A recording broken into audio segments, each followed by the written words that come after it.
அடுத்த detox method என்ன இயற்கை மருத்துவத்துல? இப்ப இயற்கை மருத்துவம் பார்த்தோம்ல, யோகால எதுன்னு கேட்டீங்கன்னா சங்க பிரக்ஷலனா அப்படின்னு சொல்லக்கூடிய இந்த டீடாக்ஸ் ப்ரொசீஜர் தாங்க. இது என்ன அப்படின்னா, நம்மளுடைய வாயில இருந்து ஆசன வாய் வரைக்கும் கம்ப்ளீட்டா கிளென்ஸ் பண்ணிடுங்க. நம்ம ஹோல் கட்டே கிளீன் ஆயிடும். ஒரு 6 கிளாஸ் வெந்நீர்ல உப்பு கலந்து அதை நம்ம வந்து நல்லா மிக்ஸ் பண்ணிட்டு ஒரு 6 கிளாஸ் ஆஃப் வாட்டர் 5 ஆசனாஸ் கண்டினியூஸா அந்த யோகாவை நம்ம பண்ணிட்டு இந்த தண்ணியை நம்ம குடிச்சிட்டே இருந்தோம் அப்படின்னா, இது மருத்துவர்களுடைய மேல் பார்வையில நம்ம பண்ணும் போது எப்ப நம்ம தண்ணி குடிக்கணும், எப்ப நம்ம யோகா பண்ணணும்ன்றத சொல்லுவாங்க.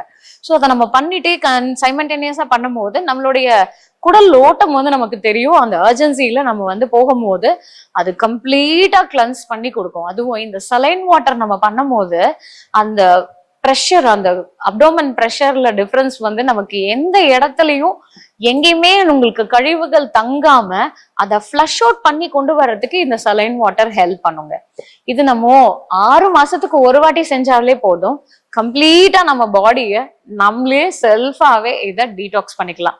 ஆனா அந்த ஒரு ஃபியூ சிட்டிங்ஸ் நம்ம மருத்துவருடைய ஆலோசனை பிரகாரம் பண்ண ஆரம்பிச்சு நம்ம அதை தெளிவா தெரிஞ்சுக்கிட்டதுக்கு அப்புறம் பண்ணலாம். இது வந்து சில பேர் இதை பண்ணக்கூடாது. இப்ப எக்ஸாம்பிள் பிபி அதிகமா இருக்கிறவங்க பண்ணக்கூடாது. அதே மாதிரி இதய நோய் இருக்கிறவங்க பண்ணக்கூடாது. ரீசன்ட் சர்ஜரிஸ் பண்ணவங்க பண்ணக்கூடாது. கிட்னி ஃபெயிலியர் இருக்கிறவங்க பண்ணக்கூடாது. லிவர் ஃபெயிலியர் இருக்கிறவங்க பண்ணக்கூடாது. ஹார்ட் ஃபெயிலியர் இருக்கிறவங்க பண்ணக்கூடாது. ஸோ இந்த மாதிரி இருக்கிறதுனால நம்ம மருத்துவருடைய மேல் பார்வையில மருத்துவருடைய ஆலோசனை பிரகாரம் நம்ம இதை பண்ணும் போது ரொம்ப ஈஸியா நம்ம பாடியை டீடாக்ஸ் பண்ணிக்கலாங்க.